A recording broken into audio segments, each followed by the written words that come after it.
August 15ನೇ ತಾರೀಕು ಸಂಗೊಳ್ಳಿ ರಾಯಣ್ಣನವರ ಜನ್ಮದಿನ ಹಾಗೂ ಸ್ವಾತಂತ್ರ್ಯೋತ್ಸವದ ಅಂಗವಾಗಿ ಹಾಲುಮತ ಮಹಾಸಭಾ ಹಾಗೂ ಇನ್ನಿತರ ಸಂಘ ಸಂಸ್ಥೆಗಳು ಬೆಂಗಳೂರಿನಲ್ಲಿ ಒಂದು ದೊಡ್ಡ ಪ್ರಮಾಣದ ರ್ಯಾಲಿಯನ್ನು ಹಾಗೂ ಆಟೋ ಚಾಲಕರ ಒಂದು ರ್ಯಾಲಿಯನ್ನು ನಾವು ಏರ್ಪಾಡು ಮಾಡಿದ್ದೇವೆ.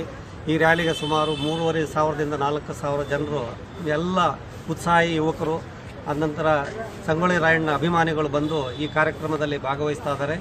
ಈ ಒಂದು ಕಾರ್ಯಕ್ರಮ ಮೂಡ್ಲಪಾಳ್ಯ ಸರ್ಕಲ್ನಿಂದ ಆರಂಭವಾಗಲಿದೆ. ಆ ಒಂದು ಸಮಾರಂಭವನ್ನು ಮಾನ್ಯ ಗೋವಿಂದರಾಜನಗರದ ಶಾಸಕರಾದ ವಿ ಸೋಮಣ್ಣವರು ಉದ್ಘಾಟಿಸಲಿದ್ದಾರೆ. ತದನಂತರ ಈ ಒಂದು ರ್ಯಾಲಿ ವಿಜಯನಗರದಲ್ಲಿ ಸ್ಥಾಪನೆಯಾಗಿರುವಂಥ ಸಂಗೊಳ್ಳಿ ರಾಯಣ್ಣನ ಪ್ರತಿಮೆಗೆ ಬರ್ತಾ ಇದೆ. ಅಲ್ಲಿಂದ ಒಂದು 1,500 ಜನ ಮತ್ತೆ ಅಲ್ಲಿ ಸೇರ್ಪಡೆ ಆಗ್ತಾರೆ. ಈ ನಂತರ ಈ ಒಂದು ಬೃಹತ್ ರ್ಯಾಲಿ ಅಲ್ಲಿಂದ ನೇರವಾಗಿ ಬಾಪೂಜಿ ನಗರದಲ್ಲಿ ಬರುತ್ತೆ. ಬಾಪೂಜಿ ನಗರದಲ್ಲಿರುವಂಥ ಬೀರದೇವ್ರ ದೇವಸ್ಥಾನದಲ್ಲಿ ಅಲ್ಲಿ ಒಂದು ಸಣ್ಣ ಸಭೆಯನ್ನು ಮಾಡಿ ಆ ಮೂಲಕ ನಮ್ಮಲ್ಲಿ ಏನು ಈಗ ಬೆಂಗಳೂರಿನಲ್ಲಿ ಕೇಂದ್ರ ಸ್ಥಾನದಲ್ಲಿ ಏನು ಸಂಗೊಳ್ಳಿ ರಾಯಣ್ಣ ಪ್ರತಿಮೆ ಸ್ಥಾಪನೆ ಆಗಿದೆ, ಆ ಸ್ಥಾಪನೆಗೆ ಅಲ್ಲಿಂದ ಸ್ಟಾರ್ಟ್ ಆಗಿ ಸುಮಾರು 10:30ಯಿಂದ 11 ಗಂಟೆಗೆ ಹೊತ್ತಿಗೆ ರ್ಯಾಲಿ ಅಲ್ಲಿಗೆ ಬರಲಿದೆ.